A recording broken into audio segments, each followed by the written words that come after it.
आज संडे होता. संडेच्या दिवशीच आदूला आमच्या लवकर उठून बुक हातात घेऊन असे ड्रॉइंग काढत बसायचे असतात. असं एरवी स्कूलला आम्ही किती हलून उठवलं तरी उठणार नाही, पण संडेच्या दिवशी मात्र सकाळी 6:30-6लाच उठून बसतात.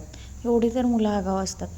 असं आमच्या पिलूला आता एवढा मस्ती सुचते ना, त्याने घरातले तांदूळ आणून बाहेर फेकत होता. दुपारी आम्ही जरा तुळशीबागेत जायचं ठरवलेलं, पण जातानाच एवढं ट्रॅफिक आणि एवढी गर्दी होती ना की बापरे, आतमध्ये जायची इच्छाच नाही झाली. आम्ही बाहेरच एका दुकानात आदूला ड्रेस घेतला.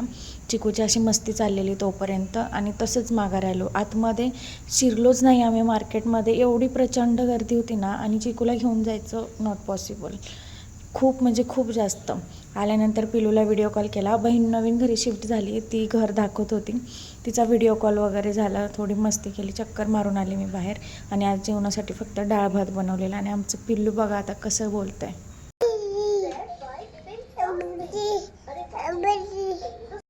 आदूचा थोडा होमवर्क राहिलेला, फौजींना म्हटलं प्लीज तेवढा कंप्लीट करून घ्या, कारण तो माझं तर काही ऐकत नाही. आमच्या चिकूने फर्स्ट टाईम लॉलीपॉप ट्राय केलं होतं, आणि ते त्याला एवढं आवडलं ना की तो सोडायचं नावच घेत नव्हता. आणि फौजींची ही मस्ती चालू होती झोपताना मुलांसोबत.